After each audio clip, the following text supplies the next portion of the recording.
ಇಲ್ಲಿ ಒಂದೊಂದಷ್ಟು ಕಥೆಗಳನ್ನು ನಮ್ಮವರು ಪಟ್ಟಿ ಮಾಡಿದ್ದಾರೆ. ಯಾರ್ಯಾರು ಏನೇನು ಅಂತ ನೋಡೋಣ. ವಿನಯ್ ನರ್ವಾಲ್, ಲೆಫ್ಟಿನೆಂಟ್ ನೇವಿ, ಭಾರತೀಯ ನೇವಿನಲ್ಲಿ. ಹಿಮಾಂಶಿ ಆತನ ಪತ್ನಿ ಏಪ್ರಿಲ್ 16ನೇ ತಾರೀಕಿಗೆ ಮದುವೆ ಆಗಿದ್ದಾರೆ. 19ಕ್ಕೆ ಹನಿಮೂನ್ಗೆ ಹೋಗಿದ್ದಾರೆ. ಎಲ್ಲಿಗೆ? ಕಾಶ್ಮೀರಕ್ಕೆ. ಇತ್ತೀಚೆಗೆ ಕಾಶ್ಮೀರಕ್ಕೆ ಹನಿಮೂನ್ಗೆ ಹೋಗೋರು ಕಡಿಮೆ ಜನ, ಇವರೇನೋ ಆಯ್ಕೆ ಮಾಡ್ಕೊಂಡಿದ್ದಾರೆ. ಹಿಂದೆ ಎಲ್ಲ ಸ್ಟ್ಯಾಂಡರ್ಡ್ ಪ್ಲೇಸ್ಗಳು. ಸುಮಾರು ಕಾಸಿದ್ರೆ ಊಟಿ, ಸುಮಾರು ಕಾಸಿದ್ರೆ, ಏನು ಕಾಸಿಲ್ದಿದ್ರೆ ಅವ್ರವ್ರ ಮನೆ ಅವ್ರು ಆಯಿತು, ಅವ್ರ ಊರಾಯಿತು ಅಷ್ಟೇ. ತಿರ್ಗಾಡ್ಕೊಂಡು ಅಲ್ಲಿ ಲೋಕಲ್ ಮುತ್ಯಾಲಮ್ಮನ ದೇವಸ್ಥಾನಕ್ಕೋ ಗಣಪತಿ ಗುಡಿಗೋ ಹೋಗಿ ನಮಸ್ಕಾರ ಹಾಕೊಂಡು ಬತಾ ಇರೋದೆ ಗಡ ಹೆಂಡ್ತಿ. ಸ್ವಲ್ಪ ದುಡ್ಡಿತ್ತ ಬಸ್ಸು ಹತ್ಕೊಂಡು ಹೋಗೋಕ್ಕೆ. ಊಟಿಗಿಂತ ಸ್ವಲ್ಪ ಜಾಸ್ತಿ ಇತ್ತು ಅಂತಂದರೆ ಕಾಸು ಕಾಶ್ಮೀರ. ಈ ಡೆಸ್ಟಿನೇಷನ್ಗಳು. ಇವ್ರ ಪಾಪ ಅಲ್ಲಿಗೆ ಹೋಗಿದ್ದಾರೆ. ಏನೋ ಚೆನ್ನಾಗಿರುತ್ತೆ. ಸಮ್ಮರು. ಯಾಕೆ ಇಷ್ಟೊಂದು ಜನ ಹೋಗಿದ್ದಾರೆ ಅಲ್ಲಿಗೆ? ಸಮ್ಮರು, ಮಕ್ಕಳುಗಳಿಗೆ ಎಕ್ಸಾಮ್ ಮುಗ್ದಿದೆ, ಎಲ್ಲರೂ ಹೋಗಿದ್ದಾರೆ. ಆಮೇಲೆ ಮೊನ್ನೆ ಇನ್ನೂ ಆ ತುಲಿಪ್ ಗಾರ್ಡನ್ದು ಇದ್ರದ್ದೆಲ್ಲ ಸಿಕ್ಕಾಪಟ್ಟೆ ಪಬ್ಲಿಸಿಟಿ ಆಯಿತು. ಆಕೆ ಪಾಪ ಅದ್ರ ಮುಂದೆ ಕೂತ್ಕೊಂಡು ಅಳ್ತಾ ಇದ್ದಾಳೆ. ಆ ದೃಶ್ಯ ನೋಡ್ರಿ. 6ನೇ ದಿನ 19ನೇ ತಾರೀಕು ಹೋಗಿದ್ದಾರೆ. 6 ದಿನ 7 ದಿನ. ಸ್ವಿಟ್ಜರ್ಲ್ಯಾಂಡ್ಗೆ ವೀಸಾ ಸಿಕ್ಕಲಿಲ್ವಂತೆ ಪಾಪ. ಅದು ಬೇರೆ ಹೋಯ್ತಾ? ಅದಕ್ಕೆ ಇಲ್ಲಿಗೆ ಬಂದಿದ್ದಾರೆ. ಇವತ್ತು ಅಂತ್ಯಕ್ರಿಯೆ ಮುಗಿದಿದೆ. ಎಲ್ಲ ಸಕಲ ಸರ್ಕಾರಿ ಇದೆ. ಆಗ ಆಕೆ ಆ ಗಂಡನ ಇದ್ರ ಮುಂದೆ ನಿಂತ್ಕೊಂಡು ಹೇಳಿದಾಳೆ, ಯಾವ ಕಾರಣಕ್ಕೂ ನಿನಗೆ ಅಗೌರವ ತರುವ ರೀತಿ ಯಾವುದನ್ನು ನಡೆಸಲ್ಲ, ನೀನೇನು ಅಂದ್ಕೊಂಡಿದ್ಯೋ ಅದನ್ನು ಪೂರೈಸ್ತೀವಿ ಅಂತ ಆಕೆ ಹೇಳಿದಾಳೆ. ಗಂಡಂದು ಶವದ ಮುಂದೆ ನಿಂತ್ಕೊಂಡು, ಎಲ್ಲಿ ಆ ಓವೈಸಿ, ಆ ರಾಬರ್ಟ್ ವಾದ್ರಾ, ರಮೇಶ್ ಬಂಡಿ ಸಿದ್ದೇಗೌಡ್ರೆ, ಎಲ್ಲಿ ನೋಡಿ ಇದನ್ನು? ಮನಸ್ಸಿಗೆ ತೋಚಿದ್ದನ್ನು ಬಾಯಿಗೆ ಬಂದಂಗೆ ಮಾತಾಡ್ಬಿಡ್ತೀರಲ್ಲ ನೋಡಿ. ಅವ್ರ ಮನೇಲಿ ಹೆಣ ಬಿದ್ದಿಲ್ವಲ್ಲ ಸರ್?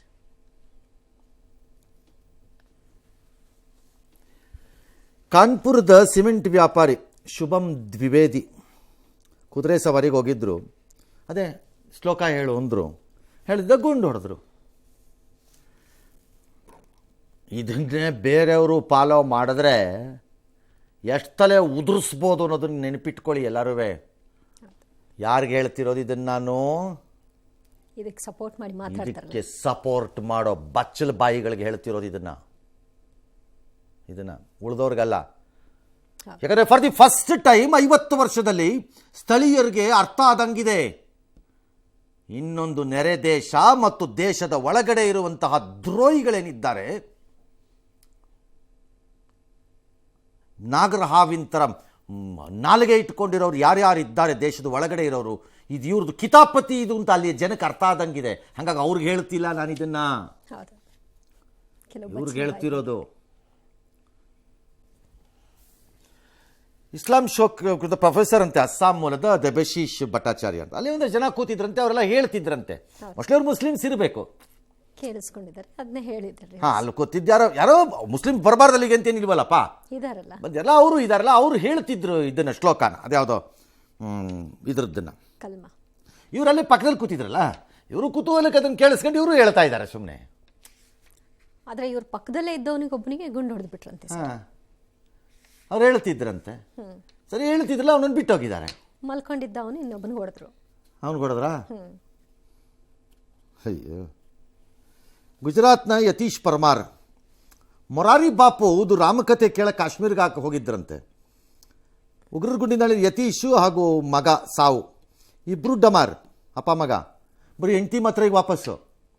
ಸೇಮ್ ಆ ಮೂವಿ.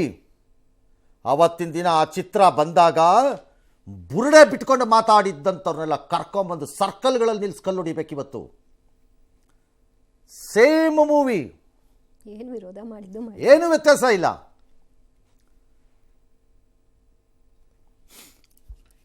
ಭಯೋತ್ಪಾದಕ ದಾಳಿನಲ್ಲಿ ಸೈಯದ್ ಅದಿಲ್ ಹುಸೇನ್ ಅಂತ ಪಾಪ ಲೋಕಲ್ ಅವನು, ಅವನು ಕುದುರೆ ಓನರ್ ಇರಬೇಕು. ಹೌದು ಅವನು ಹೌದು.